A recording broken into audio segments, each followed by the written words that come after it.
Bonjour, bonjour à tous et bienvenue pour notre webinaire sur les tendances du marché immobilier de 2019.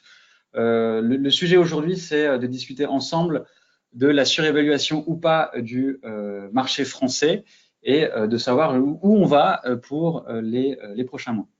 Alors, on va être deux aujourd'hui pour discuter de ce super sujet. Donc, je serai accompagné d'Alexandra. Bonjour à tous. Qui est analyste économique dans l'équipe de Meilleurs Agents et moi-même, donc, je suis le directeur scientifique de Meilleurs Agents. Voilà, et donc on est ravis d'être avec vous aujourd'hui pour aborder ce point. Alors, on vous a préparé une présentation en 3 points. Le premier point, c'est on va revenir sur les grands chiffres de 2019. Alors, quand on parle de 2019, hein, c'est vraiment les 9 premiers mois, 8 premiers mois de 2019, mais où on peut déjà dire que ça sera un grand millésime immobilier. Et on verra qu'on est sur des sommets de prix sur beaucoup de territoires, beaucoup de villes. Et donc, la question de la surévaluation se pose. Est-ce que les prix de l'immobilier en France sont-ils surévalués? Est-ce que ça se justifie? Et en fonction de ça, on établira notre scénario d'évolution de prix pour l'année 2020. Voilà. Donc, a priori, ça dure 30 minutes. Et si vous avez des questions, n'hésitez pas à les noter via l'outil de webinar. On y répondra, alors pas en direct, mais on y répondra après dans la journée. Voilà, alors, première partie. Sur déjà un premier bilan de 2019, on a, comme annoncé, en fait, un marché qui est très dynamique à la fois sur le front des prix, à la fois sur le front des volumes. Sur le front des prix, sur les 12 derniers mois, donc entre septembre 2018 et septembre 2019, les prix de l'immobilier sur l'ensemble du territoire français ont gagné 1,4%, ce qui amène les prix à une moyenne nationale appartement-maison de 2 606 euros.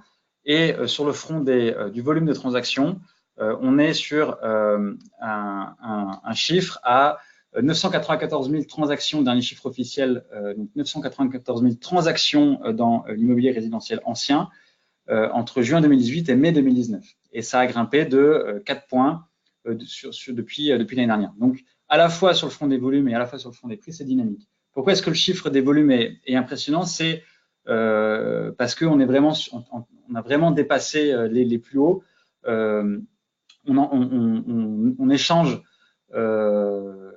On échange depuis début 2017 950 000 transactions dans l'ancien. On voit bien qu'on est vraiment sur un autre palier. L'ancienne bonne santé, on va dire, du marché de l'immobilier, c'était entre 2001 et 2008 où on échangeait 830 850 000 transactions dans l'ancien. On a clairement franchi depuis 2017-2018 un nouveau palier au-delà des 930 950 000 et on devrait, a priori, avec ce qu'on voit en termes de dynamisme de marché, le dynamisme sur les promesses, franchir le pas du million de transactions en 2019, donc un nouveau record qui devrait être battu rapidement. Sur le front des prix, donc ça augmente partout, mais ça augmente partout, pas forcément à la même vitesse. Et on a un marché français, on en a beaucoup parlé cette année, qui est particulièrement poussé par les grandes villes dynamiques. Donc, ce qu'on appelle l'IPI top 10, IPI pour indice des prix de l'immobilier et top 10 pour les 10 plus grandes villes de France. Et ça va de Marseille jusqu'à Rennes, sans Paris. Le top 50, c'est les 50 plus grandes villes de France, hors Paris et hors banlieue parisienne. L'IPI rural concerne en fait l'évolution des prix dans les communes rurales. C'est 30 000 communes sur l'ensemble du territoire français qui ne sont pas dans les agglomérations urbaines définies par l'INSEE. Et l'IPI Paris, évidemment, donc juste pour la ville de Paris. Et donc, on voit bien que l'évolution des prix en France est largement tirée par les grandes métropoles qui sont dynamiques. On voit bien le contraste entre l'IPI top 10 qui augmente de 28% sur 10 ans versus le marché français avec 10% d'augmentation, ou encore l'énorme grand écart entre le chiffre parisien, 62%, 61% d'évolution de prix sur 10 ans versus une baisse de 4% pour l'IPI rural. Voilà. Un petit zoom à Paris quand même, parce qu'il y a un événement historique cette année, et notamment durant l'été. Paris, avec 8,8% d'augmentation des prix sur les 12 derniers mois, voit un seuil historique franchi, c'est le seuil des 10 000 euros. On en a beaucoup parlé en 2019. Est-ce qu'ils sont là, est-ce qu'ils sont pas là, est-ce qu'ils vont bientôt être là, etc. C'est fait, c'est franchi. Ça a été confirmé par nos amis du notariat la semaine dernière. On a dépassé ce cap-là. Et chiffre très intéressant, c'est lorsque l'on va comparer ce 10 000 euros au l'ancien plus haut historique du marché, qui était en juin 2011, on est 17% au-delà de ces chiffres-là, donc vraiment un marché parisien qui est très haut. Et d'une manière générale, ces hausses de prix, en fait, on va en avoir de conséquentes en fait dans pas mal de grandes villes de France, mais il y a quand même deux groupes distincts. Les groupes de villes qui augmentent très fortement, voire même au-delà de Paris, des villes comme Lyon, on en a beaucoup parlé également en 2019, des villes comme Nantes, des villes comme Rennes ou comme Toulouse qui augmentent de plus de 7%, 10% à Lyon, ce qui est assez impressionnant, et d'autres villes où c'est plus atone, des villes comme Montpellier, Marseille, Lille. On a des performances, hein, ça ne baisse pas, ça augmente légèrement, mais on est loin quand même des locomotives du marché. Voilà. Et à noter aussi, encore une fois, le retrait à Bordeaux, confirmé encore cette année. Les prix n'augmentent plus et ils baissent même légèrement. Et ça depuis 1 an et demi maintenant. Voilà. Et avec ces évolutions de prix, alors ce graphe n'est pas hyper lisible, mais l'idée générale, c'est de montrer qu'on est vraiment sur les plus hauts historiques sur une grande partie des grandes villes de France. On reprend sur ce graphe l'évolution des prix de l'immobilier sur 10 ans et on voit bien, donc c'est les villes qui sont en gras sur la droite. Toutes ces villes en fait sont aujourd'hui à leur plus haut. Si on prend des villes, si on prend des villes comme Lyon, si on prend des villes comme Lyon avec 55% d'évolution de prix, c'est comme Paris en fait sur 10 ans.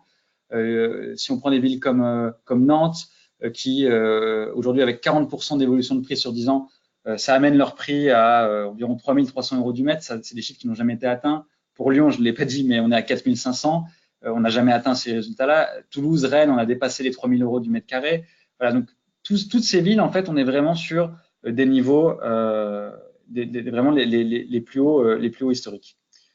Et donc, la question finalement qu'on se pose, c'est est-ce que ça va durer? Est-ce qu'il y a encore de la place pour augmenter? Et si oui, dans quel marché? Et donc, on a décidé de traiter cette question en lien avec la surévaluation. Est-ce que ces hausses de prix aujourd'hui sont justifiées dans tous ces marchés? Si ils ne sont pas surévalués, où est-ce qu'il y a encore de la place? Et donc, c'est une magnifique transition pour la deuxième partie. Donc, pour essayer de répondre à cette question, c'est est-ce que les prix de l'immobilier en France sont-ils surévalués? Et comment est-ce qu'on va faire pour répondre à cette question, chère Alexandra? Donc, pour répondre à cette question, on va étudier 4 axes différents.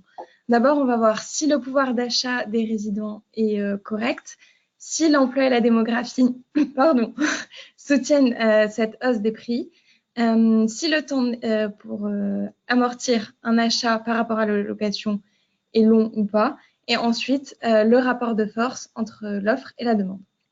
Donc, commençons par le pouvoir d'achat. En fait, quand on achète un bien immobilier, on achète deux choses. Donc, tout d'abord le bien, mais aussi le crédit. Et donc, le pouvoir d'achat immobilier, c'est un indicateur qui va nous permettre de confronter ses coûts aux revenus.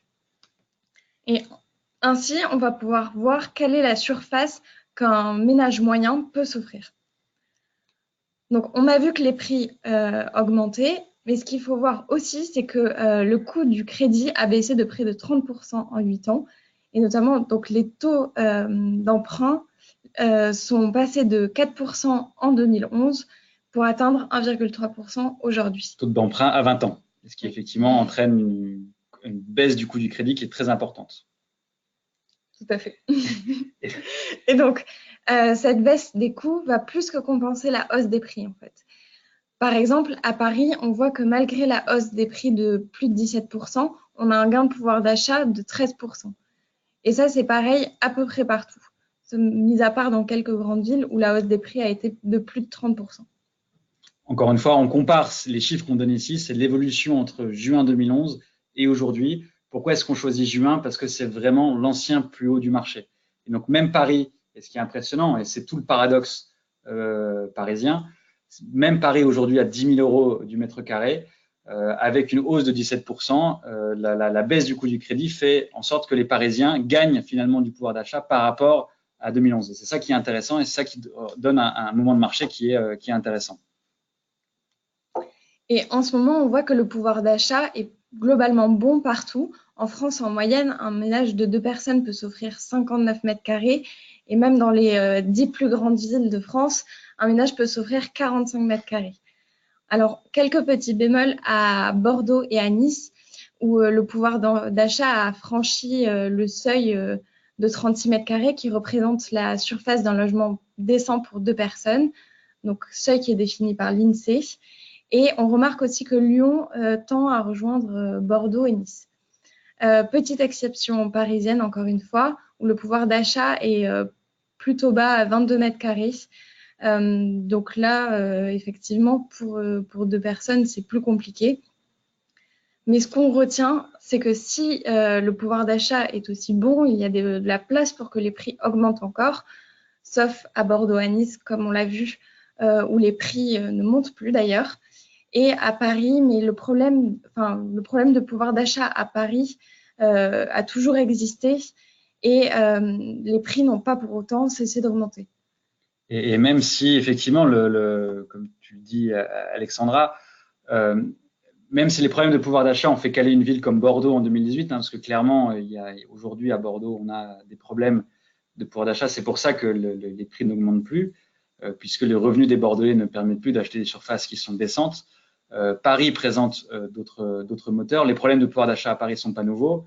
Certes, 22 mètres carrés pour un ménage parisien, c'est pas suffisant, mais finalement, le ménage moyen parisien n'est pas représentatif du ménage qui va acheter de l'immobilier. Et Paris va présenter pas mal de moteurs autres que le simple moteur du revenu, avec notamment de la forte demande aussi qui provient de l'extérieur et de la forte demande de la part d'investisseurs, moteurs qui existent un peu moins effectivement dans les autres villes de France.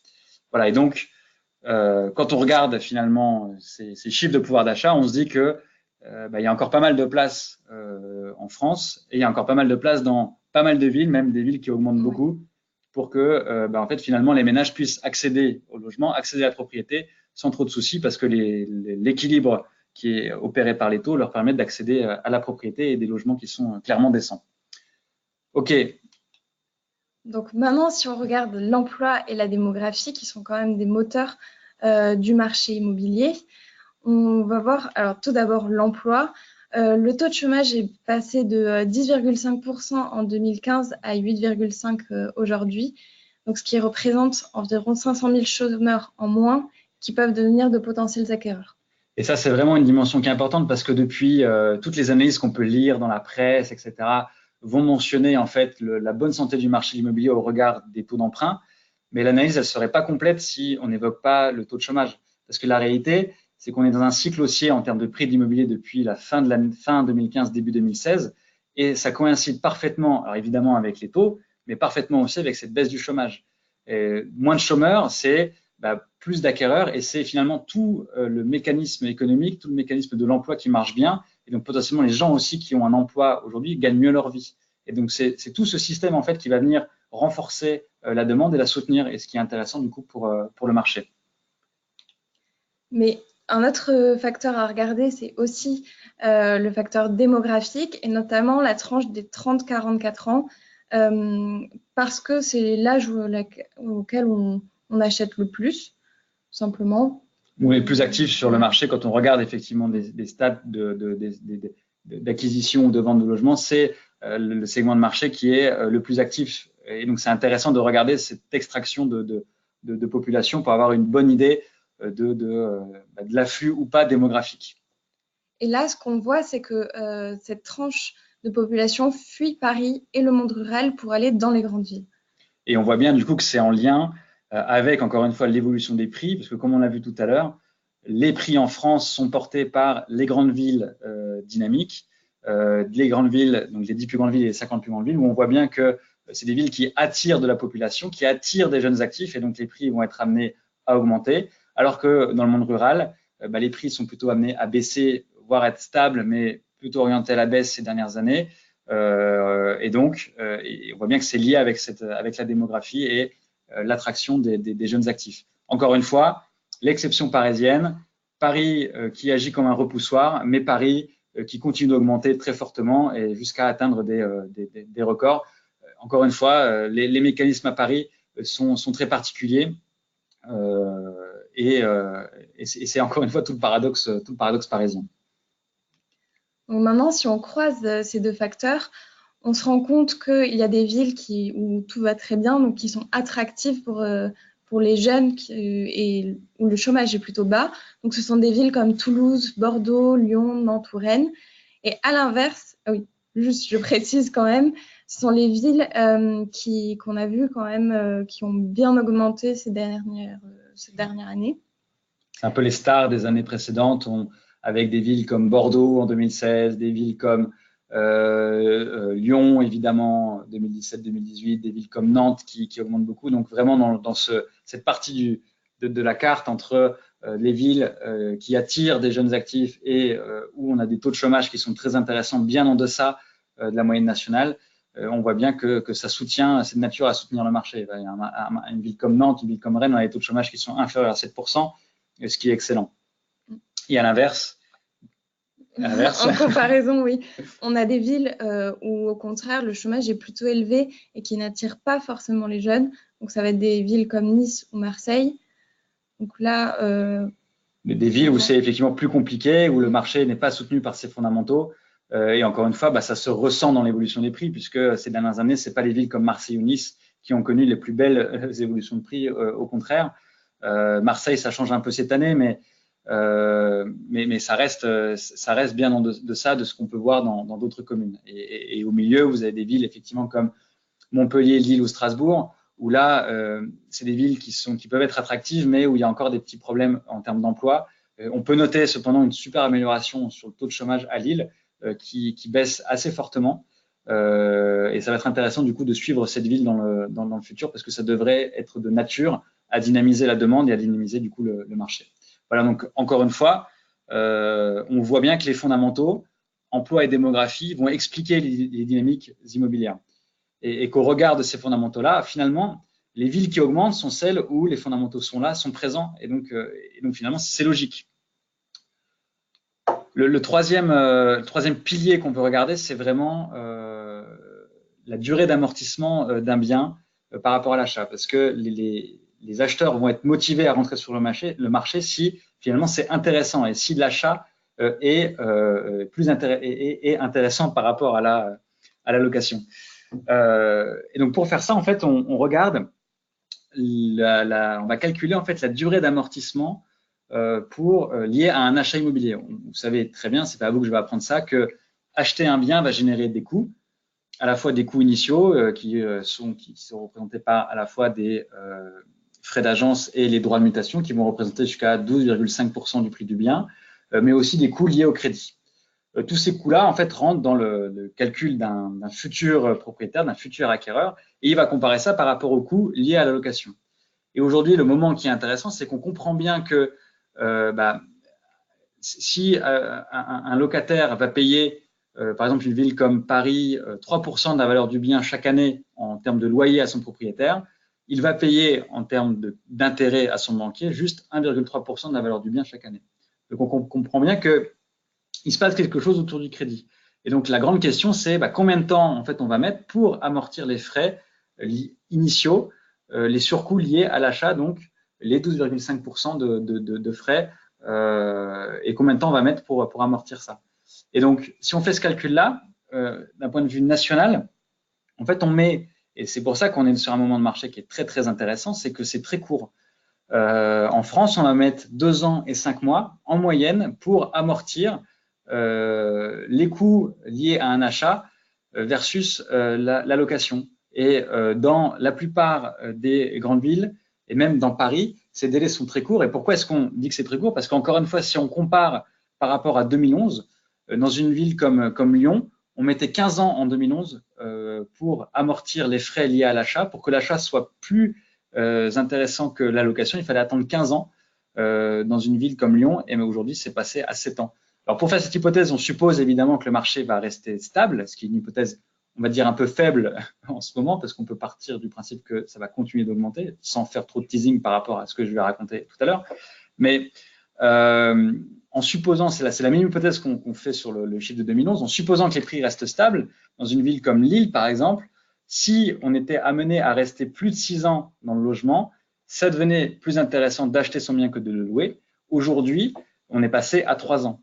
Donc, c'est très, très court. Et c'est ça qui est hyper intéressant, c'est que ça permet aux candidats à l'accession de se projeter beaucoup plus, finalement, dans l'achat, puisque le risque que l'on va prendre sur la durée de détention du bien est beaucoup plus limité. Paris, on était à 17 ans en 2011, on est passé à 6 ans aujourd'hui. Et donc, tout ça, c'est des super nouvelles. Et encore une fois, c'est de nature à soutenir le marché compte tenu de ces durées. En fait, c'est aujourd'hui très rentable de rentrer sur le marché. Voilà, donc encore une fois, au regard de cet indicateur, pour nous, le marché n'est pas surévalué puisque c'est très rapide d'amortir les frais liés à l'achat et c'est très intéressant de rentrer sur le marché en tant qu'acquéreur. Et donc le dernier pilier qu'on veut regarder, c'est le rapport de force entre l'offre et la demande. Et donc ça veut dire quoi, Alexandra? Donc pour ça, je vais vous présenter donc notre indicateur qui est l'ITI, l'indicateur de tension immobilière, et qui représente justement ce rapport de force entre l'offre et la demande. Donc tout simplement, si on a un ITI qui est positif, cela va signifier un excès de demande. Un ITI nul, c'est un équilibre entre les deux. Et enfin, un ITI négatif, c'est un déficit de demande. Très bien. Donc, si on regarde selon nos agrégats, à Paris et dans les grandes villes, que ce soit les 10 plus grandes villes ou les 50 plus grandes villes, on a un ITI qui est positif et plutôt élevé, donc avec un excès de demande. Et en France, en général, l'ITI est positif, mais sans excéder. Pas incroyable. Voilà. Tout simplement. Et donc, on voit bien, encore une fois, hein, si on fait le lien avec l'évolution des prix, on voit bien qu'on a une demande qui est active, dynamique dans les grandes métropoles françaises, et donc c'est de nature, encore une fois, à soutenir le marché. Et là, on voit bien que l'ITI à Paris, donc l'excès de demande par rapport à l'offre à Paris, malgré, encore une fois, les 10 000 euros, malgré l'augmentation des prix qui n'en finit plus, on a toujours 26% d'acheteurs en plus que de biens à la vente. Et donc, encore une fois, c'est de nature à soutenir le marché actuel, mais aussi le marché dans le futur. Et si on regarde dans le détail des grandes villes de France, on retrouve donc les villes dont on vous a parlé, que ce soit Nantes, Lyon, Toulouse, avec des ITI qui sont plutôt élevés, et Lille encore plus élevé à 37%. Donc, encore une fois, ce sont des villes plutôt prometteuses. Et en revanche, Bordeaux et Nice, où là, la tension immobilière est moins élevée et ce sera plus calme, a priori. On voit bien, encore une fois, des villes comme Bordeaux et Nice, où le marché est plus atone ces derniers temps, où la demande est effectivement moins active. Un ITI à Bordeaux à 11%, c'est pas mauvais, mais on voit bien que c'est beaucoup moins dynamique qu'une ville comme Toulouse ou une ville comme Strasbourg ou une ville comme Lille aujourd'hui.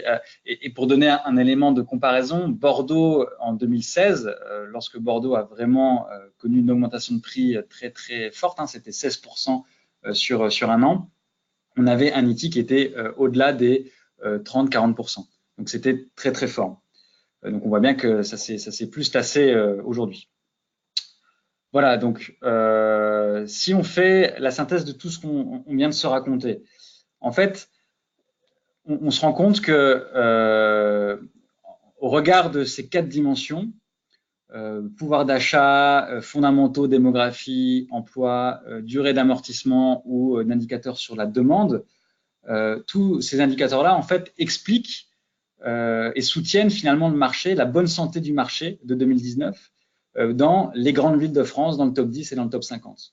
On a à part quelques signaux alarmants dans quelques endroits, on on n'a pas d'alarme, on n'a pas d'éléments qui nous permettent de dire que le marché est surévalué et donc qu'a priori, ça devrait continuer d'augmenter avec la vitesse qu'on connaît aujourd'hui. Et donc, on a essayé de symboliser ça dans la dernière colonne du tableau avec les potentiels de hausse. Donc, pour nous, les grandes villes de France devraient continuer sur leur lancée, en tout cas, on a toujours un joli potentiel de hausse dans ces villes-là. Une ville comme Paris, même, comme on l'a vu, hein, même si on a des problèmes de pouvoir d'achat, ils ne sont pas nouveaux, même si le problème de pouvoir d'achat fait qu'aller une ville comme Bordeaux, à Paris, on a d'autres mécanismes qui soutiennent la demande, on en a parlé, des mécanismes parce qu'on a une demande extérieure qui est assez forte, une demande en termes d'investissement qui est assez forte, et finalement aussi des acquéreurs, des candidats acquéreurs qui ont des revenus, qui sont bien plus élevés que les revenus moyens. En termes de démographie, c'est encore une fois tout le paradoxe parisien. Même si Paris perd des habitants, même si Paris fait fuir les jeunes actifs, Paris était quand même un petit marché finalement, et donc ce n'est pas de nature à contrecarrer les potentiels de hausse qu'on pourrait toujours avoir finalement dans la capitale. À l'inverse, effectivement, sur le monde rural, on imagine mal une hausse assez forte tant les fondamentaux sont éloignés à la fois en termes de démographie d'emploi, mais aussi en termes de demande. On voit bien que c'est très atone. Et si on fait ce même exercice sur les 10 plus grandes villes de France, avec Paris au milieu, les villes finalement qui tirent vraiment leur épingle du jeu et pour lesquelles en fait le potentiel de hausse est très bon et très fort, c'est des villes comme Nantes et Toulouse, comme on a pu le voir. Donc pas beaucoup de changements par rapport à ce qu'on a pu dire les années précédentes, hein. On est dans la continuité et on va être dans la continuité de ce qu'on a pu voir. Petite nouveauté quand même, c'est une ville comme Toulouse qui voit vraiment l'ensemble de ces indicateurs au vert avec un marché qui est soutenu notamment par un marché de l'emploi qui est très très dynamique avec l'industrie aéronautique qui porte le marché, qui porte la demande. On est sur le pouvoir d'achat des Toulousains est très bon et il y a encore du coup pas mal de place et il y a encore un potentiel de hausse à Toulouse et même à Nantes encore assez bon. Lyon est un peu rétrogradé parce que le pouvoir d'achat commence à se gripper, comme on a pu le voir, et ça pourrait être de nature, un peu comme Bordeaux les années précédentes, à faire coincer un peu la hausse des prix. Donc un petit bémol à Lyon et notamment sur les futurs potentiels de hausse. Voilà. Et en dessous, donc sur les villes, enfin en dessous, sur le bas du classement, les villes comme Marseille, Bordeaux et Nice sont les villes où en fait on voit le moins de potentiel de hausse compte tenu des fondamentaux dont on a parlé, notamment de démographie d'emploi pour Marseille ou encore de pouvoir d'achat pour Bordeaux et pour Nice également. Voilà. Donc, qu'est-ce que ça veut dire si on veut parce que bon, les étoiles c'est sympa, mais la grande question en fait c'est ok, mais ça veut dire quoi en termes d'évolution de prix? Pour répondre correctement en fait à cette question, il faut quand même se pencher un peu sur les perspectives en termes de moteurs actuels. Donc les deux principaux moteurs qui sont d'un côté les taux et de l'autre côté le chômage. A priori, on devrait rester sur des chiffres qui devraient être très bons. Si on en croit les dernières annonces de la BCE, les taux d'intérêt devraient rester bas et pourraient même baisser encore un peu, donc, ce qui est plutôt une bonne nouvelle. De l'autre côté, le chômage devrait continuer sa baisse, si on en croit les dernières communications de l'INSEE, devrait continuer de baisser et donc on devrait toujours avoir une demande saine avec de plus en plus de moins en moins de chômeurs et donc tout ça va bien alimenter la demande. On a quand même quelques incertitudes, on le voit tous les jours dans la presse, des incertitudes notamment en termes de récession de grands pays européens et autour de tensions internationales qui pourraient venir contrecarrer ces chiffres, des choses autour du Brexit, des choses autour des tensions commerciales entre la Chine et les États-Unis, même si c'est loin, même si il y a un risque que ça arrive, il y a un risque que ça impacte le marché, mais on imagine que ça pour l'instant, assez limité et que ça n'aura pas beaucoup d'impact sur nos fondamentaux. Voilà, et donc au regard de tout ça, ce qu'on imagine, c'est que les prix en France sur les 12 prochains mois devraient augmenter de l'ordre de 1,5%. Donc c'est la même ordre de grandeur de ce qu'on a pu connaître ces dernières années, porté par des villes comme Paris, qui devrait augmenter de l'ordre de 6% sur les 12 prochains mois, 5% dans les plus grandes villes de France et 3% dans les 50 plus grandes villes de France. Et si on fait l'exercice au regard des potentiels de hausse qu'on a pu établir, donc les petites étoiles qu'on a pu établir tout à l'heure, on est sur des chiffres assez forts pour des villes comme Nantes et Toulouse, puisque les potentiels de croissance sont très bons et que le marché devrait rester très favorable. Des villes comme Nantes et Toulouse devraient devraient bien augmenter d'ici septembre 2020, de l'ordre de 9%. 6% pour des villes comme Lyon, Paris, Lille et Rennes, 3% pour des villes comme Strasbourg, Montpellier et 2% pour des villes comme Marseille, Bordeaux et Nice. Voilà. Donc, c'est la fin de ce webinaire. J'espère que ça vous a plu. A priori, on me dit dans l'oreillette que vous devez avoir un petit questionnaire qui va s'afficher. Si vous pouvez prendre 5 minutes pour y répondre, ça serait super. Si vous avez des questions, n'hésitez pas à les poster via l'outil et on prendra le temps de les regarder et de vous répondre dans les prochaines heures ou les prochains jours. Voilà, on a pris beaucoup de plaisir à faire ce webinaire avec vous et on vous souhaite une excellente journée. À bientôt. Au revoir. Au revoir.